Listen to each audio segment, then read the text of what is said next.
Bleeding, Crenshaw Bridge, reflection. Houston rap style, we bringing the heat. Talking Texas football, nugget compete.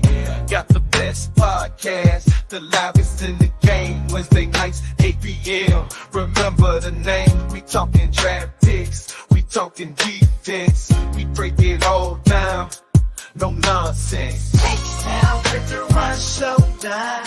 On the mic, talking Texas football. Every Wednesday night, with special guests dropping knowledge, taking the stage. ODD and Crenshaw Briggs be holding it down in the H-Town, wiping it down. Talking touchdowns in H-Town. Houston culture, we holding it down. Talking news and rumors, keeping it real. No filter, we got the Texans appeal. In the Lone Star City, we're living it up. Talking all things Texas, we can't get enough. From the football field to the concrete jungle, we're ripping H-Town. Ain't nothing humble, bitch. Yo, and welcome back to the Texans Fan Battle Podcast. I'm your host tonight, Matthew Briggs. My fellows will be joining me shortly. But right now, I got a special guest in the building. You know him from Locked On Texans. I got Mr. John Hickman himself. What's going on? Let's brother? go. Listen here, man. Whoever made y'all video, I love it. You like that? I love you like it. that? It feels like the culture of Houston, right? Not on a broad scale, like how everything, but just that little clip feels like Houston. And I can't wait to talk Texan football with y'all, man. Well, thank you. I appreciate it. I'm the one who made it, and all that's AI. Well, the music and all that is all AI. So it's pretty cool to see. Y'all could have got me to rap, man. I would have rapped for y'all. We'd do a little freestyle. Hey, he's the culture, right? I mean, yeah. What better way? Well, John, we're here to talk some Texans camp. But before I get into that, there's some Texans news, I guess you would say, or I don't know how you describe it, but on the timeline, Twitter, everybody's getting upset about this article written by Jason Braddock about the Texans need to STFU. What's your thoughts on this? You know what? So I know Jason, not a lot. I wouldn't say he's a friend, but I do know Jason. We spoke, a little bit at training camp. I think everybody is entitled to their opinion, right? And if you can explain it the way you feel like it should be explained, or your feelings, and you're able to explain your feelings, pen and pad to words, I'm okay with it. Right. I do think it's been hard for people to accept this new Texan team, regime, organization. Not to say that's him, but I've heard, witnessed it in person, online. It's kind of like people are just timid to just fall into where they are right now because they're in a very good space, right? When you go from winning 11 games in 3 years, your franchise quarterback who just signed a contract extension, wanting to get up out of here. Can I curse? Go ahead, brother. Yeah, go ahead. Wanting to get the fuck up out of here. The Matt Schaub days, the Derek Carr days. There's never been a quarterback that I feel like has the heart of Houston like CJ and Deshaun, but Deshaun left and he ripped that from Houston. So CJ on a rookie deal, playoffs, get a playoff win, something this team hasn't experienced. I think people may be a little timid to accept the wholeness of it. But that's his opinion, man. I don't have no real feelings about it. Honestly, my thing is, well, let's just see. Let's see how training camp rolls off, man. We got it. It's in a month, July. It's going to be hot, but the competition going to be hotter, right? Let's see how they respond to being one of the hunted teams in the NFL. And they have never been the hunted team in the NFL. I truly don't believe that. The Deshaun years, they were one of those teams where you maybe look at them with the Buffalo Bills, where they got during that time with Deshaun and the Texans fell off. and the Bills got to that point where they were one of the hunted teams in the NFL.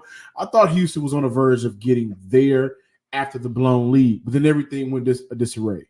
But I do think going into this year, they got a lot to prove. They got one of the hardest schedules in the NFL. They got to take on the Ravens again. They got to take on the Bills, the Dallas Cowboys. They got some tough games this year. They're going to be hunted. We'll see how they respond. Will they punch teams in the mouth? Will they get punched in the mouth? But in terms of the article and the Shut the F Up article, I have no response to it. I have no thoughts about it. Everybody has their own opinions, and today we're going to talk about mine and yours. Yeah, I respect it, right? Like, I respect anybody's opinion. Do I agree with it? No. I mean, it's his opinion. You're correct. I agree with it. But I do see where the Texans fans are coming from. Like you just said, man, it's been some dark years in the past. Yeah. Like, so I can see where the Texans fans got upset about it. But again, everybody has their own. Everybody can't agree on everything, That, and I also, so when I cover the Texans, I don't cover it from a fan eye, right? Though Absolutely. when you're team for so long, you do get immersed into the fan. Like you kind of their fandom hits you, right? I like to see the fans go off though. Like regardless of when we're seeing it in the WNBA a little bit, it may be overblown in the WNBA, but fans of teams or fans of players, I think they're supposed to, within reason and with some type of respect and class, they're supposed to ride for their team. They're supposed to say, man, did you see what this reporter said? Did you see what? And everybody is supposed, that's a part of fandom, right? So I ain't mad at it. I like to see Texans fans come together. I was a part of it at one point in time. My co-host Cody Davis was a part of it at one point in time where our opinions were not a voice of reason for the fan base, and we got attacked, right, for whatever we thought. I'm sure you guys, right? Me and Chris are both. Absolutely. Yeah, absolutely. It comes with the territory. And I know Crenshaw has, right? So that's my boy. Yeah. So it's a part of the game, man. I don't think it's nothing to be, up in arms about. Overall, I think it's beautiful to see a group of people, some of which may never meet each other in person, just say, whoa, hold on, man. This is Texans football, and we're going to come together to rep our team. So I'm not mad at that. Yeah, absolutely. Well, let's come together and let's talk some Texans football. Here in the next month or so, training camp is going to start. And like you said earlier, this is the first time like the Texans feel like they finally have everything going for them, right? Like they got the right coach, they got the right quarterback, and they're starting to build. You got Stephon Diggs, Tank Dell, Danielle Hunter. You got a whole bunch of great pieces now. It's time to put together. So Cody, John, I'm sorry, I got you and Cody mixed up. John, let me get your opinion. What are you most excited to see this training camp? How can I put it like this, man? This past draft class, they're recent. They're going to be on everybody's mind. They got time. The 2023 draft class may have saved this franchise, right? CJ Tank, Will Anderson. They are the talk of the town. The 2021 draft class, Davis Mills and Nico Collins. Nico just got paid. Davis Mills is a backup. So there's not a lot of real headlines there, in my opinion. We know Davis Mills is going to be the backup either in Houston or he may get traded to a team to compete. However, that may happen. We know Nico finally got a quarterback because of the 2023 draft class, and he was able to produce. I am really excited for year 3 for the 2022 draft class. Who's all in that draft class? Well, you got Derek Stingley. Ended the year off brilliantly, right? With a bang. With a bang. 5 picks. At one point, I was campaigning for him to be a Pro Bowler, All-Pro cornerback. There were not many cornerbacks better than him last year, though I understand that health plays a factor, which is why he's included into this. I think he's going to kick off his All-Pro campaign this year, and that who was the better pick out of him and Sauce Gardner will get really interested this year. Kenyon Green, 2022. Do you got fight left? You came into camp over the past month and a half healthier. like look better, look physically fit for the NFL. Didn't play all last year. I know nobody's job is really given to them on that offensive line outside of the tackles and Shaq Mason, but the center and left guard position, I think that's up for grabs. Are you going to get your spot taken, or are you going to go out there and fight? H-Town kid from Atascocita, right? Texas A&M product. Houston drafted him to unlock the running game. Houston has not been able to unlock the running game since the days of Carlos Hyde and Duke Johnson years ago for a full season when Devin Singletary stepped in last year as a starter in Week 9. We know he got busy with it. It took them too long to realize it, but they need 17 games of production from the backfield. Jalen Petrie, phenomenal rookie year, disappointing sophomore year, sophomore slump, however you want to put it. Year 2 in this defensive scheme, year 3 in the NFL. He's a part of that draft class. Christian Harris. Okay, listen, we know how you ended the year off last year. And I've said this on the Locked On Texans podcast. Please be sure to subscribe on YouTube or wherever you get your podcast. We saw a growth in Christian Harris in the last 6 games that normally we would see in a year for a player. Like things just kind of clicked for him. And it all came together in that Browns playoff game, right? Can he build off of that? Can he take that jump, that leap? We talked about him last week. Can he be this team's Fred Warner? Can he do that? I like it. Right? And they added a linebacker that I think is young enough, has experience under D'Amico Ryans and Al Shire that they can complement each other well, whether it's getting after the quarterback, whether it's stopping the run, whether that's covering guys in the curl flats, right? Sideline on sideline. Damian Pierce. He's going to be on everybody's watch list for comeback player of the year for this franchise, not the NFL, but for this franchise, 2022 draft class. I'm excited to see him be a part of this team because if you guys remember, D'Amico Ryan said about a week ago, maybe a week and a half, I can't remember, they are excited for Damian to be the 1-2 punch for him and Joe Mixon in that backfield. Between Nick Caserio and D'Amico Ryans, it sounds like they are ready to say, you got the job, it's yours to lose. And they've talked about his Spears being in a better place. They've talked about him coming into camp looking a whole lot better and healthier. So the 2022 draft class, I'm excited for year 3 because if they get it right, then you're potentially looking at an all-pro corner in Derek Stingley. If he plays between, we can say 17, but realistically between 12 to 15 games, you're looking at an offensive lineman in Kenyon Green that can unlock this offensive line, unlock the running game.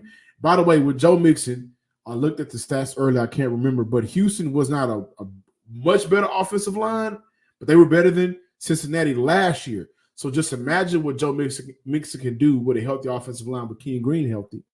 You're looking at Jalen Petrie being able to be a Swiss Army knife for a defense that wants to cause turnovers, get after the quarterback, and stop the run. Those are things he's been able to do dating back to his rookie year. He had a little moments last year. Can he get back to that? Christian Harris being a top linebacker in the league and Damian Pierce just fitting into what this team needs of him, and that's to be a respectable, a trustworthy RB2, and whenever they need him to maybe take a little bit more snaps or carries from Joe Mixon to lighten his load, because he's been since 2020 top 10 in the NFL since 2020 in carries, percentage-wise, snap counts. He needs a break. Yeah. So can we trust you? You're looking at a team that goes from, maybe B+ to an A because of those guys from the 2022 draft class. Yeah, I agree with you. I think a lot of people are giving up on Damian Pierce already. Like I know we drafted Jordan from Louisville, but like pump the brakes on the Damian Pierce hate. He's still a young guy, and even in college, he didn't get a lot of carries. So the tread is still fresh. And my opinion on Christian Harris is the same way he did the playoff game against the Browns was the same way Watt came out against the Bengals. Pick 6, and after that, it just took off. Yeah. By the way, I forgot to mention somebody else. I mean, you got wide receiver 4. I don't think that's going to be up for grabs. John Mechie finally putting it all together from their 22 draft class. And I get it. It's OTA, nothing special. but all the reports and the little videos and clips I see, the dude's looking amazing. Just beating what he beat is a feat in itself. Like, I mean, he deserves all the applause for that. But coming back, he looks good. Hopefully, he can build off of that. So yeah, I agree with you too. The 2022 draft class is where it's at. John, what position battles are you looking forward to seeing in this training camp? I just talked about John Mechie, so it's definitely the wide receiver spot. The big three, right? The Kendrick, the Cole, and the Drake of the wide receiver room is Nico, Tank, and Diggs. However you want to look at it, who's who, whatever. I personally look at Nico like a J. Cole, honestly, right? Just Okay. He does his thing, comes. He finally. It took him a while to get there, but when he got there, he arrived. He showed up, and I'm able to be a little bit more vulgar. He dropped his nuts on everybody, right? I look at Diggs maybe like I look at a Drake, right? You came out the gate with it. But once you get past that big three, John Mechie at 4, the conversations right now that Cody and myself, we're having is where does that leave Noah Brown and Robert Woods, right? I think Houston will look to carry 6 receivers on their roster this year, but you got guys like Xavier Hutchinson. You got guys like Jerry Wayne, right? We had him on Locked On Texans last year, undrafted rookie out of last year. He was undrafted out of Pitt. He's coming in. He's looking better. You got Jaden Youngkin, the undrafted receiver.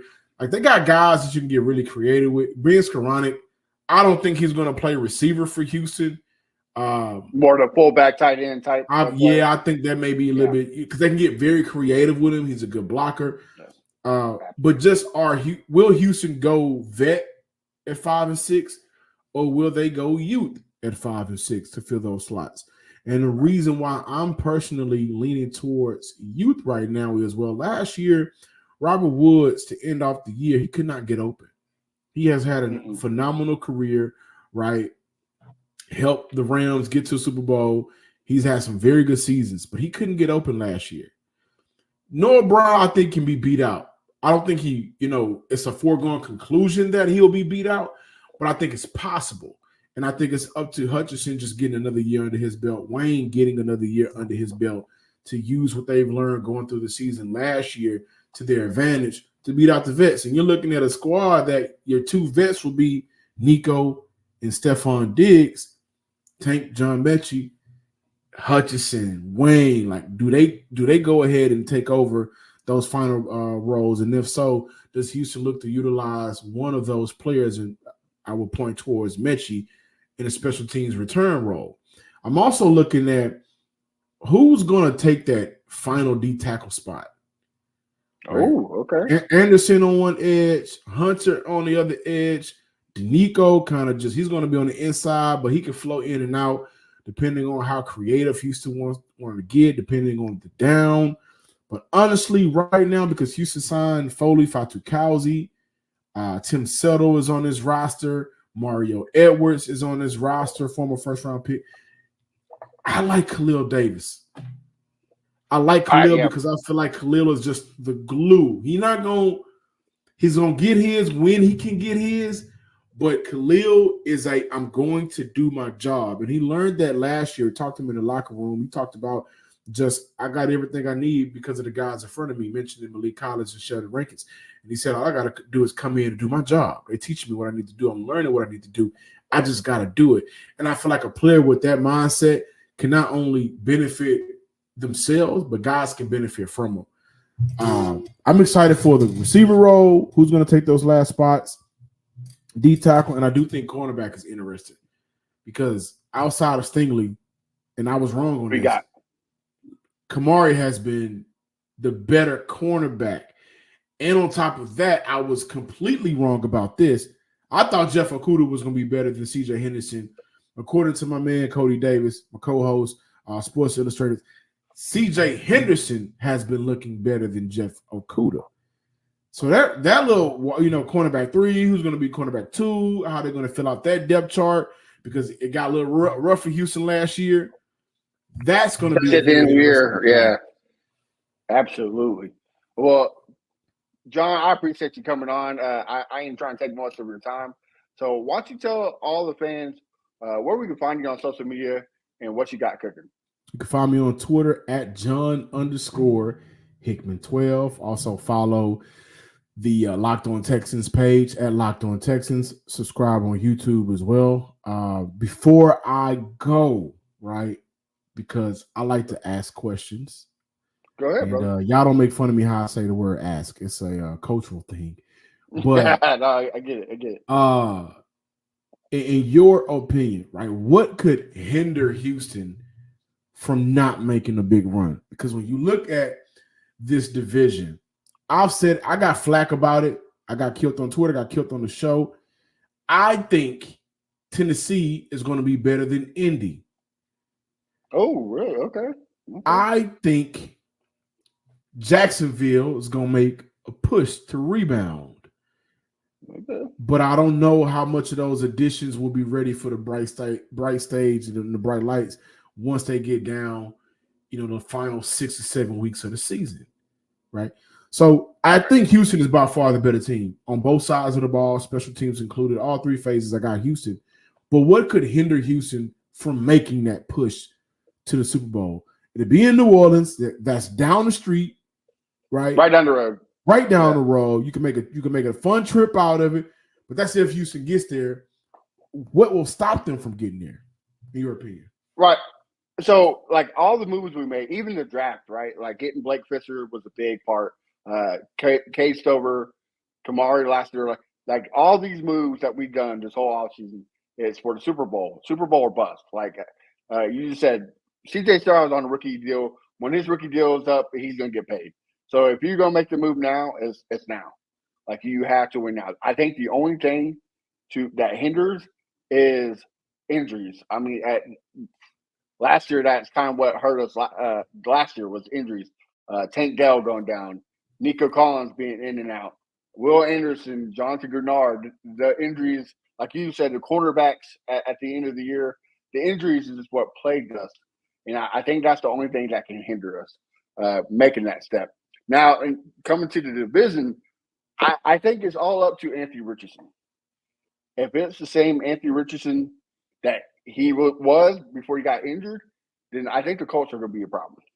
I do think the Titans are a 9 to 10 win team because of the schedule, and they did get better. They got better. They got better.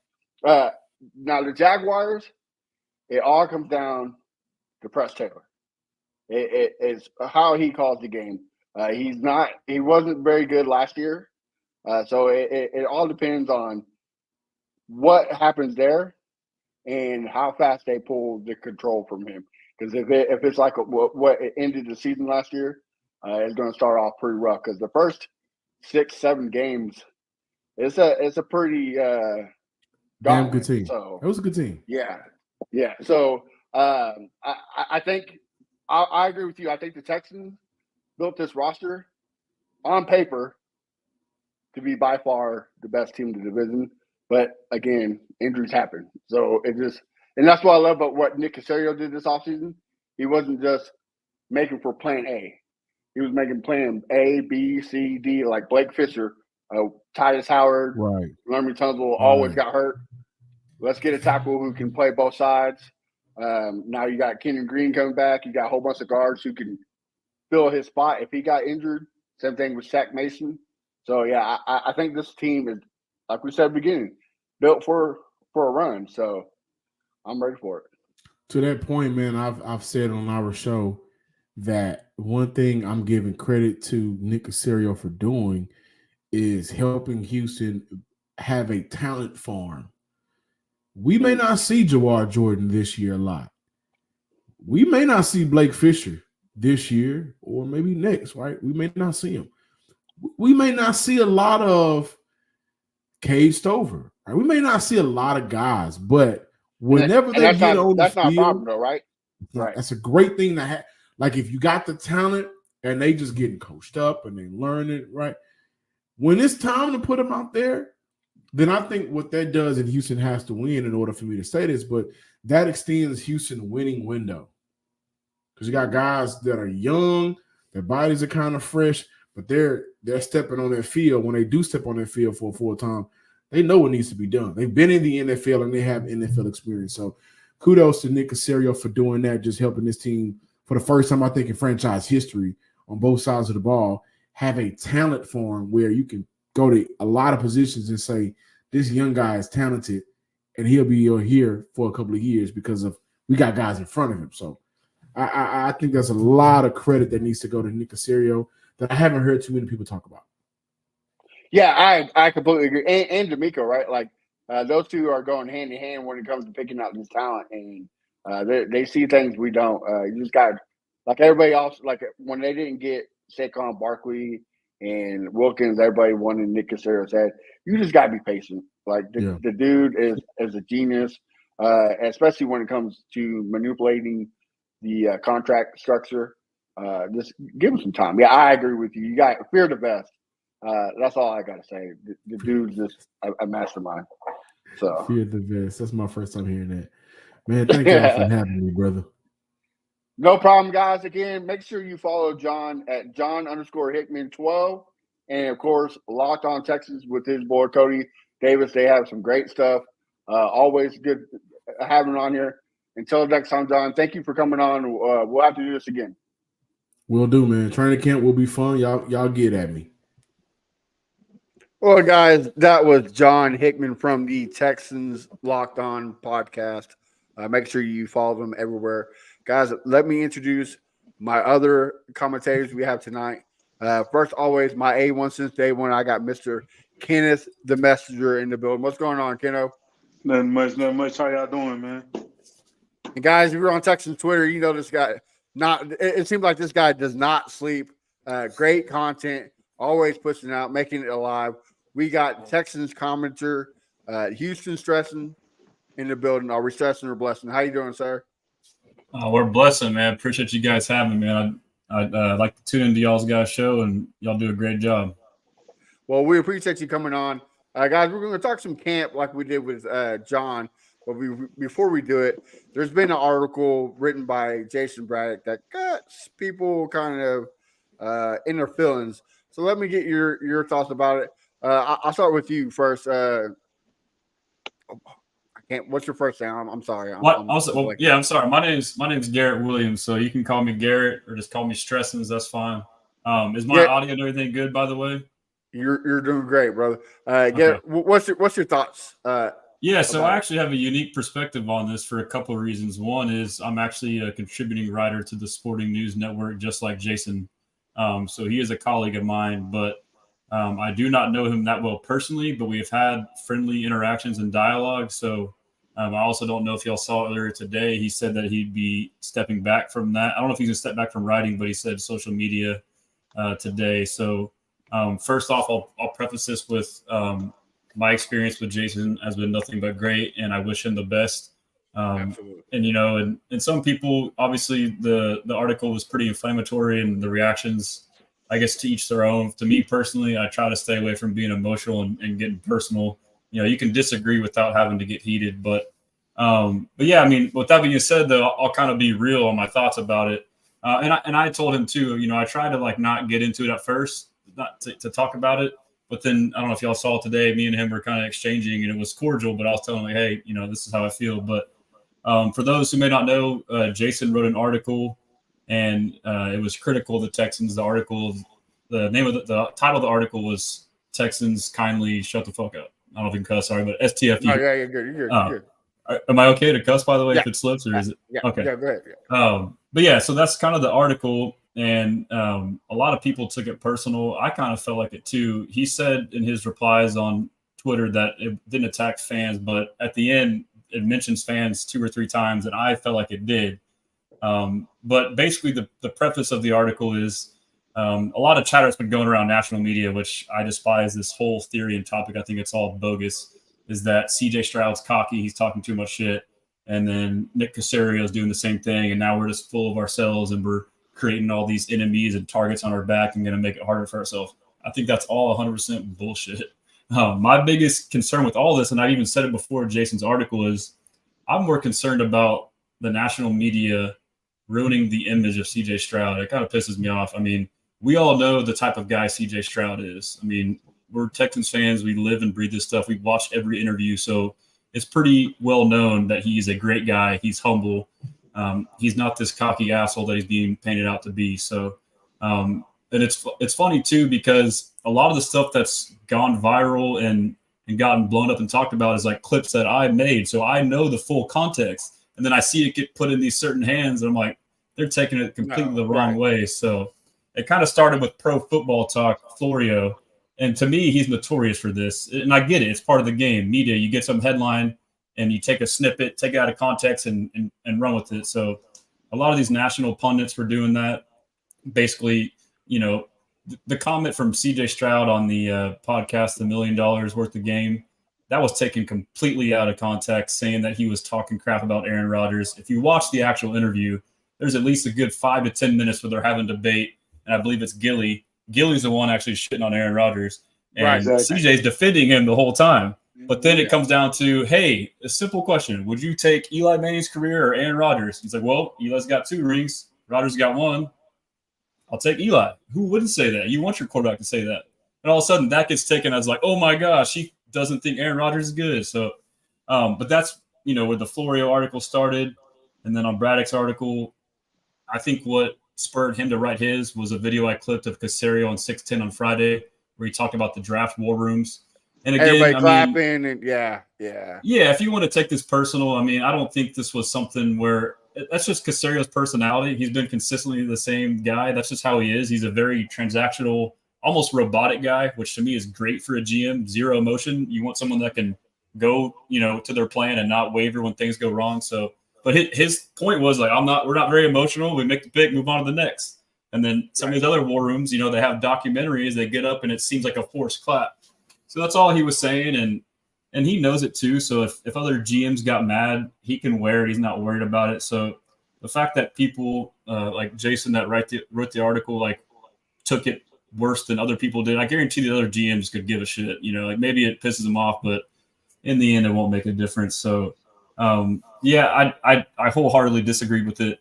And in the end, let's just say you're right. Let's just say that CJ and Caserio talking is being taken the wrong way by other fans, which who cares about other fans? Let's just say other teams or players. What's that going to be? Is that going to cost us like 2 games in the year? Like they're going to be so much more motivated because this one interview, this guy said that. Like in the end, what does it even matter? You know, so I mean, that's kind of my big thing. And I did feel like the fans were kind of slighted a little bit too, because there was comments like saying, "Oh, the fans are so dumb, just soaking all these clips up like it's a good thing. It's actually a bad thing." So that's where I didn't sit well with it. So Okay. Before I jump to you, Kenneth, brother Crenshaw is in the comments today. Couldn't make it. Same with Bo. Had some work schedule going on. But Kenneth, talk to me, man. What was your thoughts on it? Thoughts on the article? Yeah. To be totally honest with you, I didn't get to tap into the article, but from hearing for what y'all saying about them saying that CJ is cocky or something like that, they saying he didn't say it directly. I'll say that, but like basically that's like the image that's a being foreshadow. created. Yeah. He's kind of But foreshadowing. Braddock's article was like basically telling the Texans as a whole to tone it down, like we're getting too amped up, like we're getting that's basically the picture he's painting. At the end of the day, I love what Nick is doing. I love what CJ is doing. I feel like last year, for one, I can tell that CJ, the way he's acting right now, he's always been like this. Last year, he was a little talkative, but he was a rookie. So, you know what I'm saying? He wasn't trying to come in and just head straight to it like how he acts. You know what I'm saying? He was a little calm, laid back a little bit more because he was a rookie. But he's been himself. Like, he talks trash. That's just what he does. Like, it's nothing. He's not changing. You know what I'm saying? At the end of the day, the spotlight is on him more because of the moves we made and what he did last year, Offensive Rookie of the Year. So, of course, the light's going to be on him more. You just seeing him talk more. So, honestly, people have their opinions. People, you know, have their assumptions. But at the end of the day, I have no problem with CJ is doing. I have no problem with Nick is doing. At the end of the day, we excited. They excited. And it's just going to continue to build the energy of this fan base and this team, the whole organization. So, I feel no type of way about what CJ is doing right now. I would like to add too. So like the actual like shit he's talking, like you said, he's just real and being himself. It's like it's part of like the culture in general for younger people and for athletes. Like that's just friendly locker room banter. And like all these clips that are going viral of him being cocky and talking mess, he's talking to his friends. Like EJ Speed, that's his friend. Zaire Franklin, that's his friend. AR, that's his friend. I mean, Micah Parsons, his best friend. That all they do is go at it, and they take one clip like, "Oh, look at this." So that needs to be put into context, you know. Mm-hmm. Yeah. So this, like, here's my point of view. Me, Kenneth, you, Garrett, we're all in this field. Our opinions are not going to be liked at times. It's going to be hated. I get that. But we don't have to agree with it. I understand people are upset about it, and I am too. And this is why I'm not upset with it. I just don't agree with it, and this is why. Deshaun Watson, Jack Easterby, Matt Schaub, David Carr. I mean, we can go back all the way to 2002 of what we had to deal with to where we at now. Like we have been at some dark times. Of course, we're excited. Of course, CJ Stroud's excited. Of course, Nick Caserio just killed a complete rebuild. Nobody seen the Texans making the playoffs last year. They thought Nick Wright, Colin Cowherd all had the Texans second pick going to the Cardinals because we were going to be that bad. Let us talk. We deserve it. Like what we have done on the field has given us the right to talk. It is putting us where we belong. And the moves that Nick made in the draft, in the free agency, has solidified us. Okay, the Texans are a team we need to watch out for. They don't just got Nico Collins. They got Stephon Diggs now. They don't just got Will Anderson. They got Daniil Hunter. Like they're going to be a problem. It's not the Texans need to worry about the Ravens. Now it's the Ravens saying, "Oh well, we need to worry about the Texans." Like they're going to be a problem. So I don't see no problem with fans being, "You damn right we're going to talk." Like who cares? So I do see where Jason's coming from, but I also see where the fans are coming from because about time, right? Like we have seen some dark ages. Of course, it's only been 4 years since we missed the playoffs, but still, it's. And his side of the argument is he prefaced it with, you need, like, when I was going back and forth, it was like, you're biased. I'm like, okay, I mean, even if I wasn't biased, I know because I'm devoured in this stuff. But his whole point is, like, I try to be neutral and unbiased. But it's like, okay, I get that. We do need that. But I feel like this is unbiased, and you took it, like, way over here. Like, that's not, So, but, again, your opinion's your opinion regardless. That's just his opinion, so. And I agree with you. He's taking people's character out of context because, like you said, those clips are a lot broader and it's just simplified. CJ Stroud, CJ Stroud has that personality of a dog. Like when Mike Parsons says you never seen a killer, you're sitting on the couch with one. Like that's his persona. So if it comes off like he's that person, because he is that person. Like he plays to win, and that's what you want out of the quarterback. You don't want a guy saying, "Oh, you're right. I never seen a killer. I wonder what it's going to look like." No, you want a guy to talk trash. He's confident. Exactly. Yeah, don't get a mistake, cocky and confidence, right? Like, don't get the two mistaken, But right, like, so his point on like the unbiased thing, like, I also get that. But if you're like a local journalist covering the Texans, there still needs to be a little bit of bias. You're covering the team that you are supposed to like. I mean, you look at today's media; it's different. Like freaking Nick Wright, Colin Cowherd, all these guys have their teams, and they have no problem showing their bias. So why would it be? It should be even more so for your local team, So I mean, that would be my rebuttal to his statements about being neutral, Yeah, absolutely. Well, fellas, let's get on to a positive note. Texas OTA just ended. Now the training camp is within. It feels like it's just days away. It can't come back here any faster. So let's talk some camp. Kenneth, I'll start with you, man. What do you want to see from the Texans going into the training camp? As far as the team, like continue to build that chemistry, you know what I'm saying, understanding. Everybody know. I want them all to be on the same page, and I'm pretty sure they on the same page. They understand the goal. They understand the expectations from the organization, from the fans, and understanding there is a target on their back. So I just want to see them continue to build, compete hard. You know what I'm saying? Not too hard at practice, but at the same time compete. Like make each other better.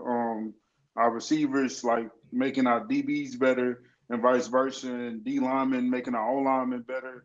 Like I just want to see the competition going on, compete, and these guys that have something to prove, I really want to see them um, be very locked in, and like I can't wait to go to the training camp practices to see what's going on because it's like you see more than you see on the videos that they be posting. So I'm excited for that, and yeah, man, like I said, I know the expectations is high now.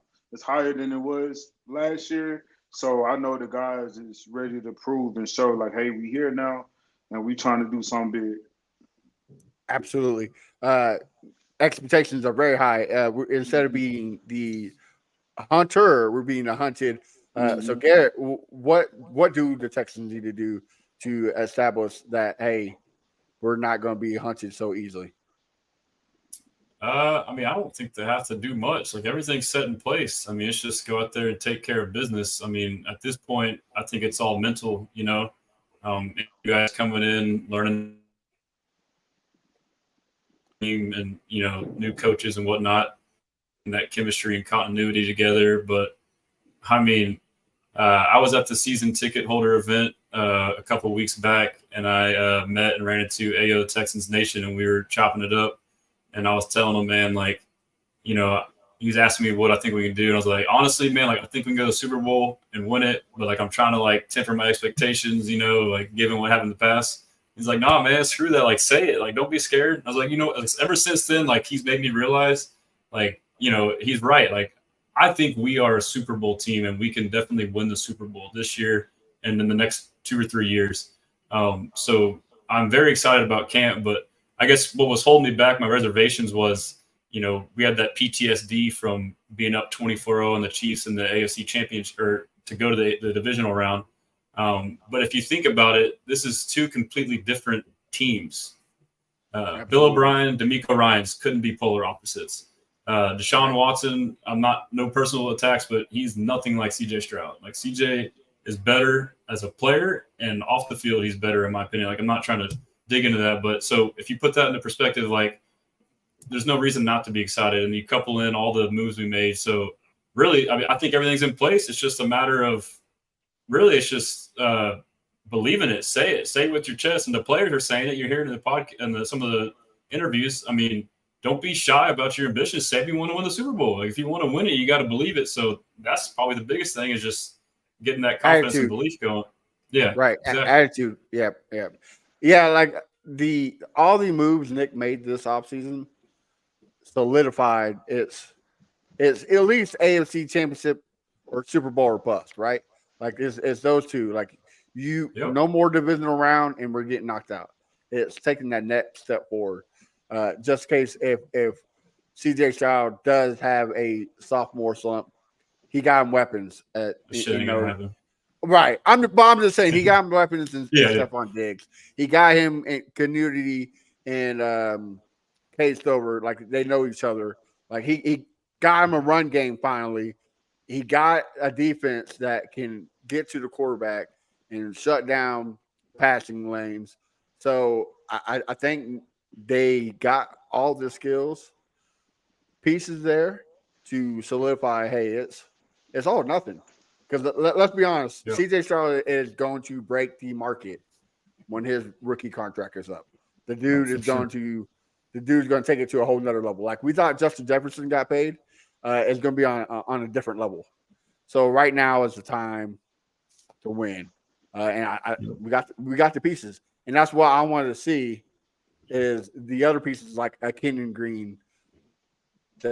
I think he will. John Mechie take another step. These guys that need to take another step.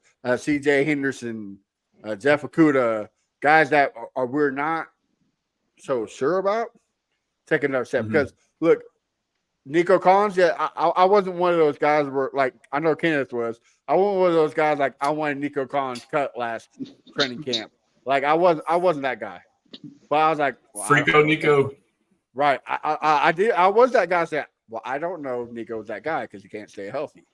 So Nico's turnaround has helped me with Kenyon Green. Kenyon Green can be that person. He can turn it around. Same with Damon Pierce. He's got. They're still young. You gotta give them a chance. Like this is the camp to suck it in and take that next step. Well, you know what the big factor in all that is? Coaching. I mean, obviously, Nico was a developmental pick. If you've listened to Caserio talk recently, this is something I feel like people didn't realize, but he didn't play football his senior year of college at Michigan because of COVID. And then even then on top of that, they drafted him as like a quote unquote project. He had the height, weight, and speed, but he wasn't really polished as a route runner, stuff like that. So, I mean, he, as good as a year he had last year, he has still not reached his highest ceiling. So, like, that's scary to think about. But again, it's coaching. The thing that unlocked him was his yards after catch or run after catch. So, you know, we all seen the tape, and the stats. But initially, you would think, oh, okay, he's got more yak. That's because CJ. This is what I thought initially. Oh, it's because of CJ Stroud's pinpoint accuracy. He's hit him in stride to catch the ball and turn upfield, which is part of it. But even bigger part is the coaching, the Shanahan offense, the scheme, the way they drill and teach and rep yards after catch has unlocked Nico Collins. So, I mean, that's just one small example. You know, at the cornerback position you mentioned, to me, at cornerback too, we got two low risk, high ceiling guys in CJ Henderson and Jeff Okudah. To me, that's D'Amico Ryan saying, I'm gambling on myself. And you know what? In years past, if that's Bill O'Brien or somebody, I'm like, man, what the hell are we doing? But if it's D'Amico, I have 1,000% faith that at least one of those guys will be the guy at cornerback too with his tutelage. So, and same thing with the linebacker. I mean, you saw what Christian Harris developed. He was somebody who everyone was shitting on, waiting for him to get cut. And then boom, last quarter of the season, he's, you know, playing at a really high level. So, yeah, like I said with John, that when he did that pick six against Cleveland, it gave me flashbacks of when J.J. Watt picked six the Bengals and his career took off. I could see the dog in Christian Harris. Were you in there? I was not there. Sadly, I Woo! live. It was the same vibe, bro. I live in Kansas City. The bitch was lit, dude. It was lit. So I bet. Like I mean, it was rocking. So I think he's going to be not defensive player of the year type, but he's going to be. Oh, hey, look, Christian Harris is the guy you're going to have to circle when it comes to game planning. Like he can be our Fred Warner type, right? So I'm looking for it. Kenneth, do you have anything to add? Not necessarily, but I will say this. As far as Christian Harris, man, he is one of the players that we can just look at and be like, man, if Nico can like help him develop, you know what I'm saying, and become something that we wanted him to become. I don't see why he couldn't do that with Jeff. I don't see why he couldn't do that with CJ. You know what I'm saying? And even other players as well. Like, but we have some dogs on this defense. Man, I'm just excited overall, but definitely excited to see our defense on the field. You know how as fans sometimes we so excited to see our offense, but honestly, I'm excited to see the defense just as much as I'm excited to see the offense. So yeah, man, I can't wait for the season. I'm gonna say that every episode. That's a good point, Kenneth. Yeah, I mean, like if we think about it, this is like last year, D'Amico didn't have his guys on defense. Like Azeez was somebody that we targeted and wanted and just fell short. Like Azeez is D'Amico's guy. He knows the system. And then if you listen to him talk about him in the press conference, the main thing that stood out to me is how much he trusts him with his intelligence and his communication. I mean, if you're the Mike linebacker, you're the quarterback of the defense. So, like, it all starts with him. If you have someone there you can't rely on to get everybody lined up and be that vocal leader, then you're shit out of luck. So, I mean, just from that perspective alone, and then you look at these other interviews, you learn more about Azeez. I mean, the dude's a fucking dog. You see him, you know, the Will Anderson interview where Will Anderson jumped off sides in practice, and rather than get on him for that, he got on him for pouting. You know, he's like, hey, move to the next play, stop effing pouting. And then, you know, there was another snippet from Caserio on 610 about how he went in after media day to go get his workout in, and then there's Azeez out there walking with his vest on. And now and not only that, but he's taking younger guys out there. He's like, yeah, I'll see Christian Harris out there. So, I mean, like, the way this roster's being built, and you brought up a good point, Kenneth, the defense, like, to see what it's going to do. Like, I don't think people know like how good this defense can be. And like the way this team is designed, and in my eyes, I guess probably any team, but the ideal way for us to operate and win games, electric offense, pass the ball early, get out to a 1-2 score lead early. Defense, pin your ears back, let Daniil Hunter, Will Anderson Jr., Danico Autry, and company get after the quarterback. And then on offense, just, ball control, kill the clock, run it out, and get out. Like that's the recipe to me. Yeah, and I was about to say, this has to be the most complete roster we've seen in Texans history. Like the 2011 team was pretty. The 2017-19, when we blew that 24-point lead, like it was good, but like, have we ever had the potential offensive or defensive line like we do now? Like, do we have 3 guys that can get double-digit sacks on this line? Like the potential is just crazy. And then Derek Stingley, I don't think is getting the praise that he deserves. Like the end of last year, he had better numbers than almost every corner last year at the end of the year. Like to me, I agree with John Hickman. He should have been All-Pro, but again, we get it because he was hurt. Best ability is availability. You got to be more consistent and on the field. But then you had a pass rush. Like the pass rush, it was there, but it's not going to be nothing what it is now. Like you got guys coming up the middle. You're right, exactly. And you had a lockdown corner like that with Stingley, and not knowing what you got on the other side was Lassiter. Like Lassiter, OT. I get it's OTA. We got options, bro. Right. And then you got a ball hawk safety in Bullock. You don't know what Ward's going to come. You don't know what Petrie's going to show up. Like there's so much potential for his defense to be. Oh crap! Like we can't be sleeping on the Texans. Well, think about Will Anderson Jr. Oh, sorry. Were you going to go, Kenneth? No. No.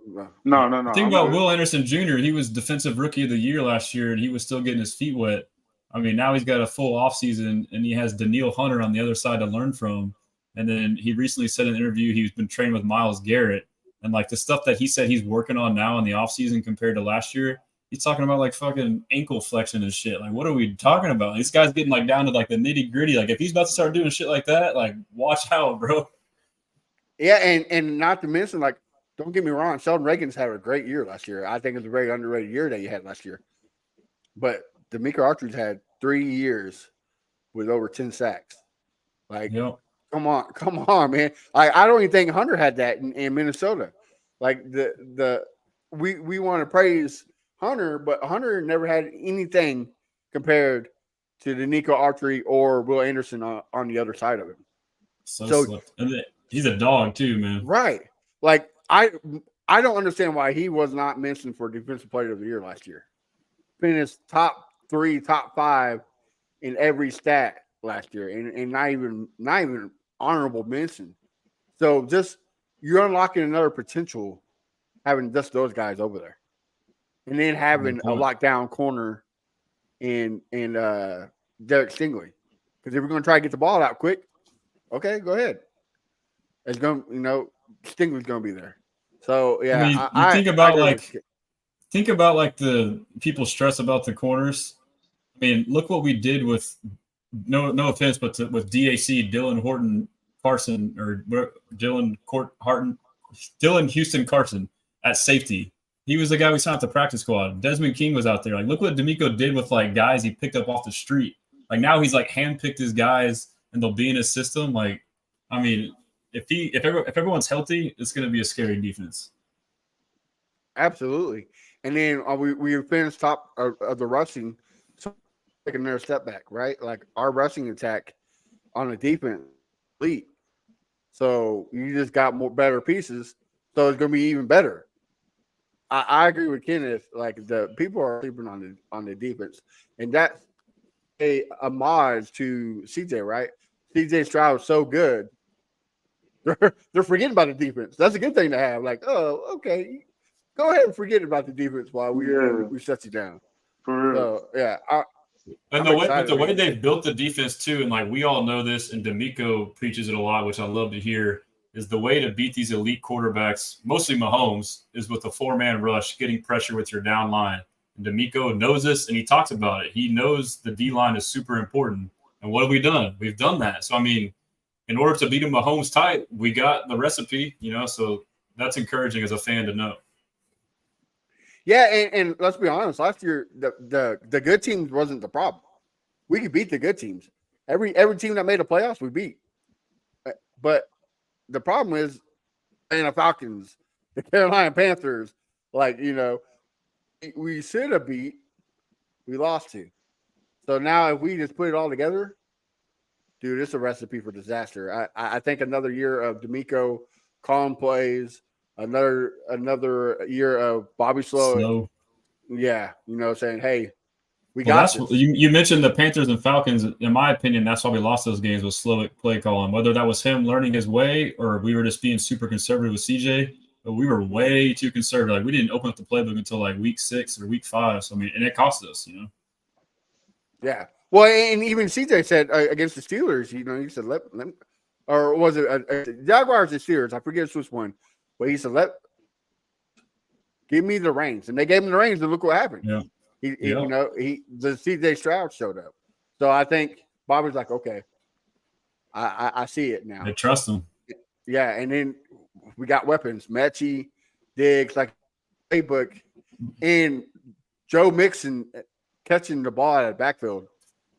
Oh, bro, Love Singletary, but he wasn't the pass threat that Mixon is. So I mean, Mixon, I've been having this conversation. I don't know if you got a script. Just cut me off if I'm kind of just freelancing. I kind of like the organic conversation, but Mixon, all-purpose yards, receiving and rushing, I'm putting his over/under at 1,500 yards. I think he can get 1,000 to 1,200 rushing and 300 to 400 receiving. I mean, if you think about the way defenses will play us, if I was a defense and I had to pick my poison against the Texans and CJ Stroud, if you want him to beat you with his arm or us running the ball, I would play off double coverage. And what would that do in the passing game? That's going to be mixing with checkdowns all day, dude. Yeah, absolutely. I said it a couple of weeks ago. I'm still going to ride it. This team is giving me Kansas City vibes. I think CJ Stroud will be the second year MVP quarterback. I think he's going to come out there. I think he's going to have over 50 touchdowns, 4,000 yards. The dude's just going. He has so many weapons. Who are you going to stop? And he's just such a great quarterback. I see it. It's going to solidify, especially because, like we said earlier, people are talking about he's talking too much. CJ sees that too. CJ sees that people saying, "Oh, well, you're talking too much," and CJ's that type of person saying, "Okay, well, I'm going to let my play do the talking for me." And did y'all see the clip? I posted a moment ago. It was on Kay Adams, Up and Adams show earlier, and EJ Speed, one of the guys that's been talking back and forth with CJ on the Colts. She asked him about him talking too much, and he said like he'd be popping his shit, and he said he kind of earned the right though, didn't he? Like basically saying like he's allowed to talk shit because he's backing it up. So it's like all these people are getting mad for these people that aren't even mad. Well, and I'll take it to another one. It was what's it called? The Pat McAfee show last year when they had the championship game down there in Houston. They were interviewing CJ, but before they had CJ, they had Stephen A. Smith on. And Stephen A. Smith said, well, nobody is going to stop the Ravens. The only team that can stop the Ravens is the Browns. And CJ in Houston has no chance of beating the Browns. And so CJ came on right after that. And Pat said, yeah, Stephen A. Smith says, y'all stand no chance. He goes, oh, yeah? Bet. And look what happened. I mean, the dude dropped 45 points on him. Nuclear, bro. Right. I get two. It was and he got like a 70 grade by PFF for that game? Yeah. Like, that's what I'm saying. That's the type of person CJ is. Like, oh, I can't? All right. Well, just watch me. So, and we never had that type of player, so it's exciting. The dog, man. Yeah. Kenneth, anything to add before we wrap it up? Not necessarily. Man, as far as with CJ, I want to piggyback on something because Session said something about Deshaun and CJ and saying how Deshaun is nowhere near CJ. And I know you were trying to be humble with that statement. Let's just call a spade, man. Deshaun the difference between Deshaun and CJ is the mentality, the understanding of the game. Deshaun goes out there trying to make tricks happen and magic happen, and then when it's not there, he can't do nothing. CJ on the other end, he don't have to make magic happen. He got this. He know how to pick you apart. He's not going to make dumb mistakes. And it's crazy to say, like, his rookie year, he came in and showed us something like we haven't seen from any of our quarterbacks in our history. I'm sorry, like Matt Sharp, I love you, but you used to do throw a lot of pick six and make dumb mistakes. Same with Deshaun, and of course the other ones they ain't really worth really talking about. But at the end of the day, CJ showed us his rookie year that he's way different from the past quarterbacks we had. And it's just so exciting, man, to get forward to seeing more from him and coming this season, man. It's gonna be loud, man. I can't wait. Big Yeah, facts. absolutely. Garrett, you got anything to add before we wrap it up? Well, just like to tail off of that with what Kenneth said, I mean, that's not only the difference between CJ and Deshaun, but like a lot of the other quarterbacks. Like when you see all these rankings and lists, like I've been getting into it with fans, Justin Herbert fans, like they're like all over his shit. I'm like, he doesn't have this like he does, and it's like it's his mental ability to read a defense, set a protection, just the little things, know when to throw the ball away, to eat a play, and his leadership too. Like it's a lot of these intangibles. People get so obsessed on like, oh, Herbert can throw the ball 50 yards downfield, but like all the other shit, he's like nowhere near as on CJ. So all the little things that CJ does add up, man. Well, yeah, and a lot of people's like, well, he don't use his legs enough. He don't have to. Like he has the skills where he don't have to. But if he does need to, he can. You just don't know that he can because he doesn't have to. Like he has that. Well, like mindset. what Kenneth said though, like when you do have the legs, it's almost a curse. Like most guys who have the ability, and I would be the same way. If I was like a freak athlete, like my instinct would be to run every time, like rather than pass first then run. You know. Mm-hmm. But he's smart. Where like, okay, if I go and take it out to the sideline, a 285-pound linebacker coming at me, there's a 65% chance I'm going to get hurt. So I'm going to sit in his pocket and I'm going to dump it off to the running back instead of taking it off and getting hurt. So that the mechanics. It's also discipline too, man. Absolutely. And that's where it comes to smarts. So that shit adds up. Like you make 5 or 10 of those little small things in a game, that could be the difference in the game. Yep. Yeah, you don't have to go to big play every time, right? Like exactly. I get Houston. Houston was the number one team for the big plays last year, but we didn't do it every play. It was just exactly. That's probably the most impressive thing about CJ for being a rookie quarterback. Like his maturity and understanding of that. Like, because I imagine as a young player, you just want to hit the fucking home run every play. But like you listen to him talk, he talks like he's like a 10, 12-year vet, like a Peyton Manning type. Like, no, you gotta throw it away, you gotta hit the check down, you gotta live the fight up. Like he understands that, bro. Right, you're right. Against the Colts, that first touchdown to Nico Collins, like he said, I was checking for a play here to see if it was there, but if Nico was open, I was gonna get. And sure enough, the safety bit, and he threw it. Like he could see things a lot clearer than what people peg him out to be. And hey, I'm here for it. Like let's go. Let's go. All right, guys. Well, in the wise words of Crenshaw, this is the worst part of the show because it's the end. Garrett, why don't you tell us where we can find you on social media and what you got cooking, so that way we can support you, man.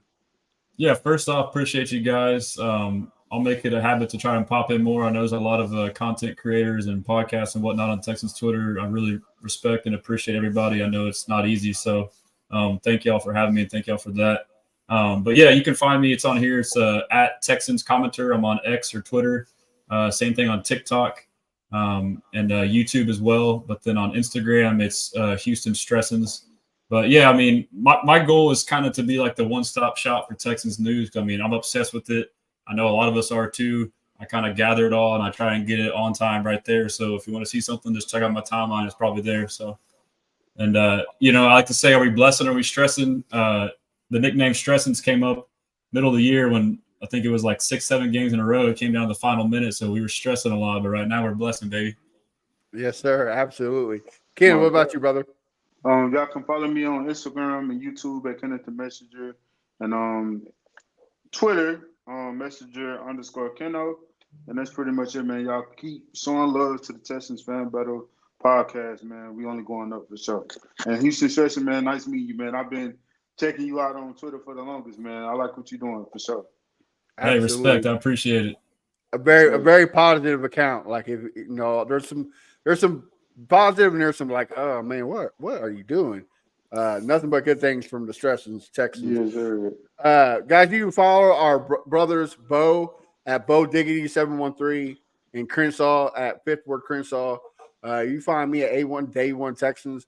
I got a segment cooking with Chef Briggs, so be on the lookout for that. And of course, you can follow the podcast everywhere. Texans Fan Battle.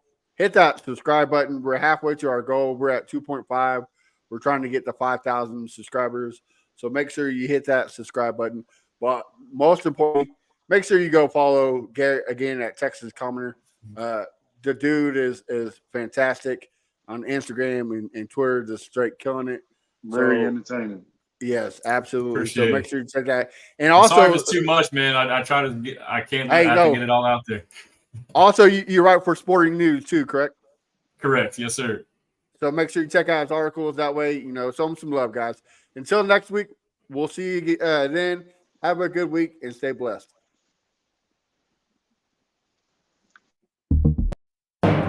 Yo, check it out, we rapping for the Texans. Put it in.